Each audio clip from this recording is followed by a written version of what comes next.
possível eliminar pensamentos negativos? Como é possível fazer isso? Tem como a gente eliminar de vez aqueles pensamentos que tanto incomodam, que vêm, que vão? Parece que é alguém falando com a gente o tempo todo e mesmo que você não queira, às vezes você se pega pensando em coisas que não quer. Como a gente faz para lidar com isso? Qual o melhor caminho para você soltar esses pensamentos e viver de forma mais positiva? É sobre isso que vamos falar hoje. E antes de mais nada, nós precisamos falar sobre qual é a verdadeira raiz do pensamento negativo. De onde que ele vem? E aqui eu vou trazer provavelmente um olhar muito diferente do que você está acostumada a ouvir por aí, porque geralmente quando se fala disso, se fala de influências. Ah, você tem pensamento negativo por causa dos lugares que você frequenta, das pessoas com quem você convive, das situações que você já viveu, por conta do seu passado, enfim, sempre colocando a culpa ou a responsabilidade em algo externo. Geralmente é isso que a gente escuta. E aí você aprende como blindar, como se proteger, o que, na minha opinião, não funciona muito bem. Porque o que faz com que a gente consiga, de fato, liberar esses pensamentos que vêm e vão, é você fazer um mergulho para dentro. Um mergulho dentro de si, muito profundo. Porque os seus pensamentos são a raiz de quem você acredita ser. O seu pensamento é uma resposta à sua vibração. É uma resposta dos seus condicionamentos internos. Então, simplesmente querer pensar diferente não muda a sua vida. Focar somente na mente e nos pensamentos não muda nada. É preciso que você faça uma reprogramação interna, no sentido de reprogramar o que você sente para que você possa mudar aquilo que você pensa. Porque de nada adianta você atuar só no pensamento. Você precisa atuar naquilo que está lá dentro, naquilo que muitas vezes está até oculto e você nem sabe identificar sozinho o que é que você sente que geram os pensamentos negativos. E a questão é muito simples, porém é um desafio, porque quando a gente faz esse mergulho interno para de fato conhecer quem a gente é, para buscar lá no fundo a nossa verdadeira identidade, internamente nós carregamos conceitos, histórias, vivências ou experiências que tivemos agora na nossa história de vida, como também nós carregamos memórias dos nossos antepassados. Mas, Kátia, não tem nada que ver com a história dos meus antepassados, eu sou eu. Mas você faz parte desse grande sistema familiar. Você faz parte da história de pessoas que vieram antes de você e que construíram vida para que a vida chegasse até você. Então você só está vivo por conta desses ancestrais que chegaram antes, senão você nem estaria aqui. Esse é o primeiro ponto importante para a gente considerar quando se trata de a gente perceber que nós somos um conjunto de muitas histórias. Nós não somos somente nós aqui. Eu não sou só eu. Eu sou um pouquinho da minha mãe, do meu pai, dos meus avós, bisavós, tatravós, tetravós. E enquanto eu não aceito isso, eu não acolho a realidade que foi, e aí eu tento fazer diferente e não consigo, eu acabo repetindo os mesmos padrões da minha família, tentando mudar e muitas vezes tendo que fazer um esforço gigante para não conseguir mudar. Essa que é a realidade. Então, a primeira coisa que nós precisamos fazer é perceber onde é que está a nossa frequência. E por isso eu vou pedir para o nosso videomaker colocar na tela a tabela das frequências da escala de Hawkins, para a gente ver juntos aí e você observar como que está a sua frequência de bate-pronto.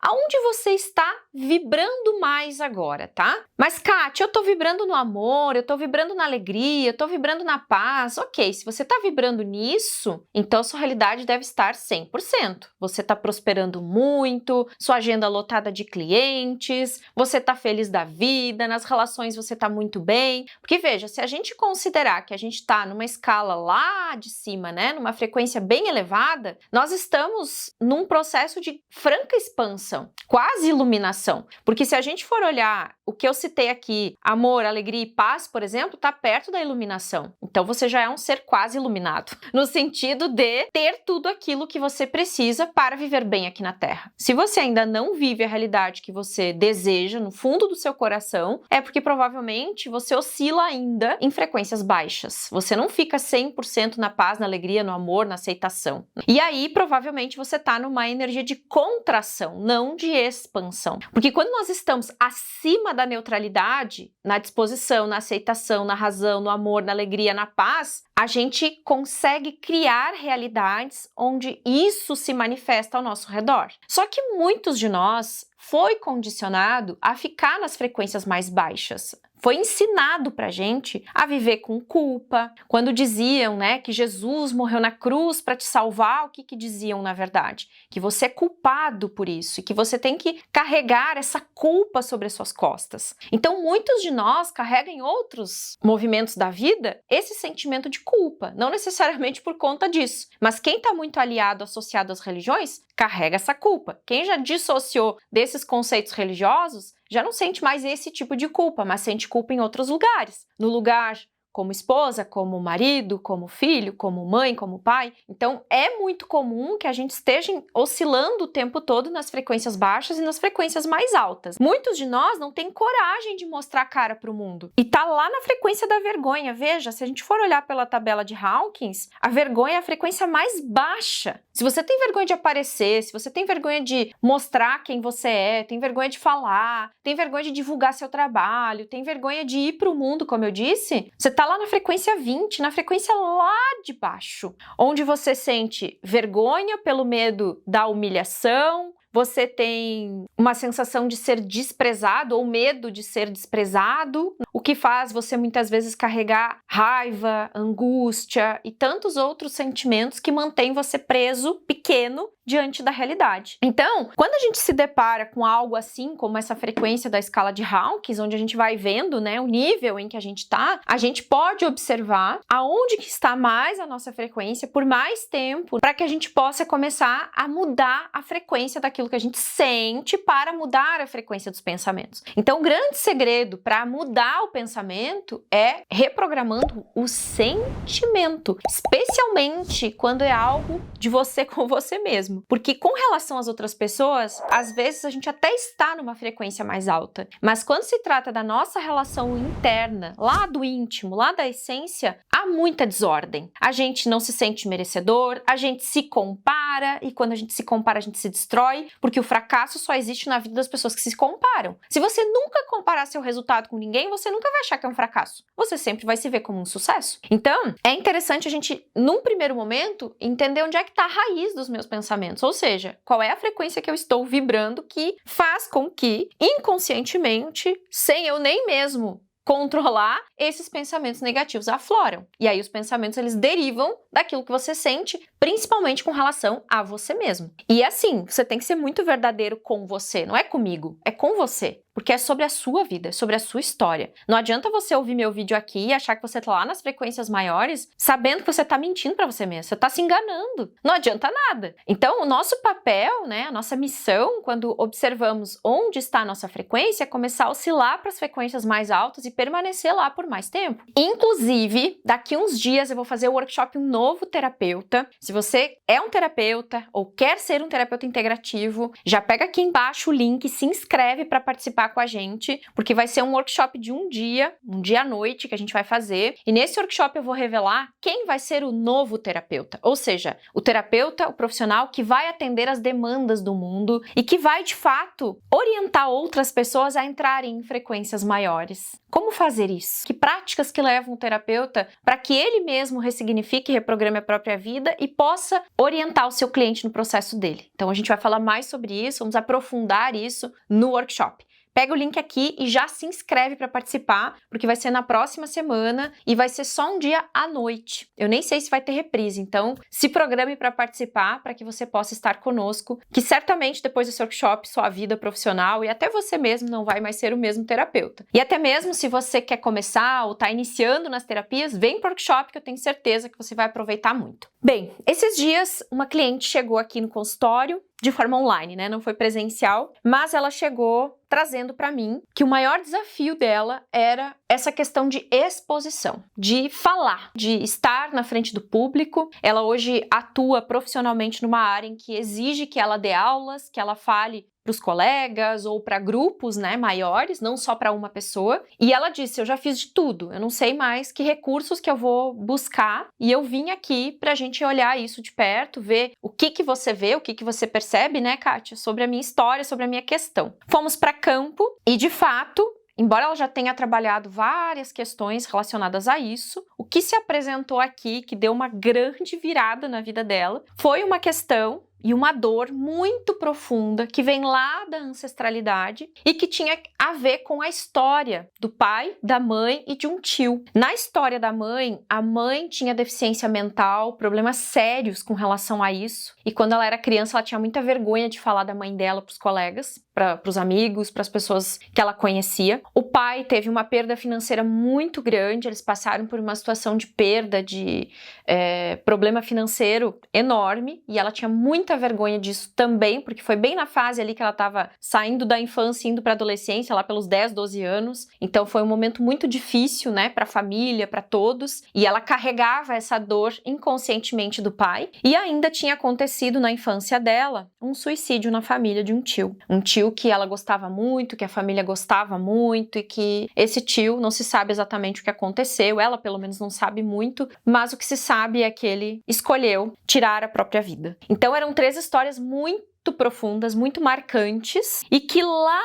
no fundo ela carregava as dores desses ancestrais, o que inconscientemente mantinha ela apagando a luz dela quando ela ia para o mundo. Então, assim, a tendência era: não me vejam, eu não existo, eu não quero existir, porque eu carrego essa história. E essa história é muito dolorosa, é muito pesada. Como que eu vou para o mundo mostrar quem eu sou se eu carrego essa história dentro de mim? Parece que não faz muito sentido, né, gente? Mas quando a pessoa se depara com a própria história e ela vai fazendo relações entre uma coisa e outra, para ela faz muito sentido. Talvez você me ouvindo aqui não faz sentido nenhum que eu tô dizendo, porque não é sobre a sua história, né? É sobre a história de um cliente que eu trouxe como um exemplo. Mas a grande pergunta é: o que muitas vezes você esconde sobre si mesmo que talvez ali está a sua maior luz, seu maior dom, seu maior talento, seu maior potencial, o que vai te enriquecer, o que vai enriquecer a vida das pessoas e o que vai colocar o seu servir para o mundo? O que será que há na sua história que hoje você tem esse desafio e essa briga com os pensamentos negativos que não te fazem vibrar em frequências mais altas para que você emane aquilo que você é? Às vezes, o fato de eu não controlar os pensamentos e ter dificuldade de passar mais tempo do meu dia pensando positivo também tem a ver com a minha história familiar, também tem a ver com o que eu carrego internamente. E às vezes as pessoas têm alguns preconceitos, né, ou tiveram experiências não tão legais com os processos de constelação. É por isso que hoje eu criei o meu método de constelar, onde eu deixo as pessoas realmente confortáveis com o que elas precisam para o momento delas. Então, embora a gente escute muita coisa por aí, quando a gente se depara com coisas tão profundas, é preciso sim que um profissional experiente possa te conduzir no seu processo. Mas, às vezes, você não se dá conta que o poder da terapia está no terapeuta, está na pessoa que tem uma caminhada, que tem maturidade para lidar com aquele assunto. E quando você se depara com profissionais que dá para confiar naquilo que falam, você sente uma certa sincronicidade, aí sim você consegue abrir espaço no seu coração para que aquela história tão dolorosa venha à tona e a gente possa fazer essa reprogramação interna, no sentido de você ressignificar a forma como você olha ou a maneira como você julga aquela história, porque às vezes o jeito que você julga aquilo que foi não é a realidade, é o que você julga. É o que você ouviu, mas você não estava lá, você não sabia como é que era, você não é aquela pessoa, aquele ancestral. Então é muito fácil a gente condenar, julgar aqueles que vieram antes, sem ter vivido a história deles, sem ter passado a dor que eles passaram, sem ter vivido numa época que não se tinha recursos como tem hoje. É muito fácil julgar e apontar. Agora, quando humildemente eu me coloco no meu lugar e eu me reconecto com esse poder que eu carrego, porque a gente é acostumada a olhar só a parte ruim daquilo que foi e não olha a parte boa de tudo que foi. Por exemplo, nos nossos pais, quantos de nós olha os talentos e os potenciais dos nossos pais? Mas o que nos ensinaram? A culpar os pais pelos nossos problemas, a colocar eles como vilões na nossa vida, tudo é culpa deles. As terapias tradicionais fazem isso, tudo é culpa do pai, tudo é culpa da mãe, que isso, que aquilo, ou porque a mãe caiu, ou porque a mãe se acidentou, ou porque o pai foi embora, ou porque tudo é culpa de alguém. Tudo é culpa de algo, mas não é a autorresponsabilidade que se fala aqui. E se ao invés de culpar tudo e todos, todo mundo que está à minha volta, eu tomo responsabilidade para mim e começo a pensar, puxa, por que será que eu caí nessa família? Por que será que eu tenho esse pai e essa mãe? Por que será que eu tô passando por essa história? Por que será que os meus ancestrais viveram isso? Talvez haja algo muito maior por trás de toda a dor. E a gente sabe que por trás de toda a dor há muita vida. Então, se eu olhar além da dor, com o que eu posso me deparar? Se eu olhar além dos meus pensamentos negativos, com o que eu posso me deparar? Talvez você vai encontrar a maior bênção, a história mais linda, o momento mais incrível, a partir do momento que você ultrapassa toda a dor e todo o negativismo por trás da dor. É uma escolha que nós podemos fazer para que possamos olhar para a vida com outro olhar. E foi o que esta cliente fez. A gente começou a ver que essa história que ela carrega não é motivo para ela se punir, não é motivo para ela se condenar, não é motivo para ela achar que ela é menos ou que ela não pode colocar a sua voz no mundo. Muito pelo contrário. E aí, a partir do momento das falas, de todo o trabalho feito dentro dessa primeira sessão que a gente constelou para olhar profundamente essa questão de exposição, ela começou a olhar a vida com outro olhar. E aí ela ressignificou muito a si mesma, no sentido de, ok que eu carrego tudo isso, ok que meu pai foi assim, minha mãe era assim, que esse tio tirou a própria vida. Eu entrego para eles o que é deles e eu tomo o que é meu, acolhendo na minha história tudo aquilo que foi. E vou pra vida. E, gente, no retorno dela foi lindo, né? Porque eu faço a primeira sessão, a gente faz algum trabalho sistêmico para olhar profundamente para a realidade, para aquilo que está oculto muitas vezes. Depois eu faço a restauração energética, que é um trabalho à distância, onde eu faço um reequilíbrio muito profundo do campo vibracional. E a pessoa retorna uns 30, 35 dias depois da primeira sessão. Quando ela retornou, os feedbacks foram incríveis. Eu não consigo colocar muita coisa aqui, porque teria que expor muito a vida pessoal dos nossos clientes, né? E quando se trata do processo terapêutico individual, as pessoas não querem se expor. Mas foi lindo de ver o retorno dela e ela dizendo, Kátia, você não vai acreditar. Você não vai acreditar que agora, dias atrás, um pouquinho antes do nosso atendimento de hoje, eu recebi um convite da minha empresa para palestrar para sei lá quantas pessoas, acho que, sei lá, umas 300, 400 pessoas, e eu brilhei no palco. As pessoas vinham falar comigo, meu Deus, o que aconteceu? Quem já me conhecia, já sabia da minha dificuldade, nossa, como você tá diferente, como você falou bem. E ela ficou feliz da vida, porque de fato ela conseguiu ter um destrave muito grande, que não tem a ver com a Kátia Bazan, com a terapeuta Kátia Bazan, não. Tem a ver com a pessoa se reconectar com o poder que ela tem. Porque é isso que eu faço. Eu faço você se reconectar com o poder que você tem. E que às vezes você mesmo tirou da sua vida esse poder. Porque te fizeram acreditar numa pessoa que você não é. Te fizeram acreditar numa realidade que não precisa ser essa. Às vezes ela nem existia, mas ela passou a existir porque você começou a acreditar. Então eu anotei 3 coisas aqui muito importantes sobre o nosso vídeo de hoje, para que a gente possa sair daqui refletindo sobre isso. A raiz dos pensamentos negativos não é só o que você pensa. Tem a ver com a sua vibração, com o que você sente e na forma como você se trata. Porque no momento que você começa a se tratar com gentileza, com amor, com delicadeza, com leveza, os pensamentos negativos eles vão se dissipando naturalmente. Você não precisa fazer força para isso, você não precisa tentar mudar os seus pensamentos. Porque é uma atitude interna, é uma postura interna que muda, entende? Então não é possível a gente eliminar um pensamento negativo, porque é algo muito profundo, é algo muito interno. Não adianta eu só atuar no pensamento, eu tenho que atuar na minha programação interna, naquilo que eu sinto, naquilo que eu vibro e naquilo que eu acredito que eu sou, porque aí sim eu consigo ressignificar os meus pensamentos. Ou seja, é preciso ir além. Sem mudar a frequência, a realidade não vai mudar. E é por isso que logo a gente vai fazer aí o workshop Um Novo Terapeuta, para que os terapeutas saibam que frequência é a frequência que eles precisam estar para que possam ter clientes, para que possam ter prosperidade, para que possam viver das terapias. E quem vai ser o novo terapeuta? Aquele que vai realmente impactar a vida de muitas pessoas daqui para frente. Porque tem muita coisa no planeta mudando, tem coisas acontecendo nos astros que a gente não vê, que está invisível e que é importante o terapeuta tomar consciência disso para que ele possa dar grandes saltos na sua caminhada profissional. E é nisso que nós vamos trabalhar, né? Vamos destravar aí a sua vida profissional para que você possa viver daquilo que você ama e orientar muitas e muitas pessoas com aquilo que você tem para dar para elas. Combinado? Então clica aqui, já se inscreve pro workshop e se gostou desse vídeo, compartilha para a gente levar essa mensagem adiante. Um beijo no coração, até a próxima, tchau, tchau.